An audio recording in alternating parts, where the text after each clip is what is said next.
এনসিপির অত্যাধিক সাহসিকতায় বাংলাদেশের 64 জেলায় সভা সমাবেশের যে প্রতিশ্রুতি দিয়েছিল তা প্রায় শেষের পথে।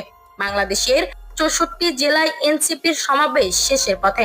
নানা প্রতিশ্রুতি, নানা বক্তব্য, তবুও যেন এক অদৃশ্য দেওয়াল জনগণের বিশ্বাস অর্জনে বাধা হয়ে দাঁড়াচ্ছে।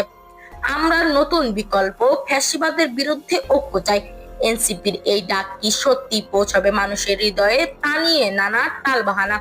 অন্যদিকে তারেক রহমান রয়েছে দূরে, তবুও কাছের মতো প্রতিদিনের ন্যায় আজও লাইভে। তিনি বলছেন, তরুণদের প্রথম ভোট হোক ধানের শীষে। দেশপ্রেমের জ্বালায় তিনি উদ্বুদ্ধ করেছেন নতুন প্রজন্মকে। তবুও প্রশ্ন রয়ে যায় বিচারহীনতার 1 বছর পার।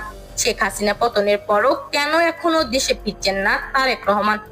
একদিকে এনসিপির মাঠের পরিশ্রম, অন্যদিকে বিএনপির ভার্চুয়াল প্রতারণা। দুই পথ, দুই কৌশল, কিন্তু জনগণের মনে এ নিয়েও নানা কৌতূহল। তা যেন এখনো অনিশ্চয়তায় নিমজ্জিত। কেউই পাচ্ছে না নিঃশর্ত অবস্থা।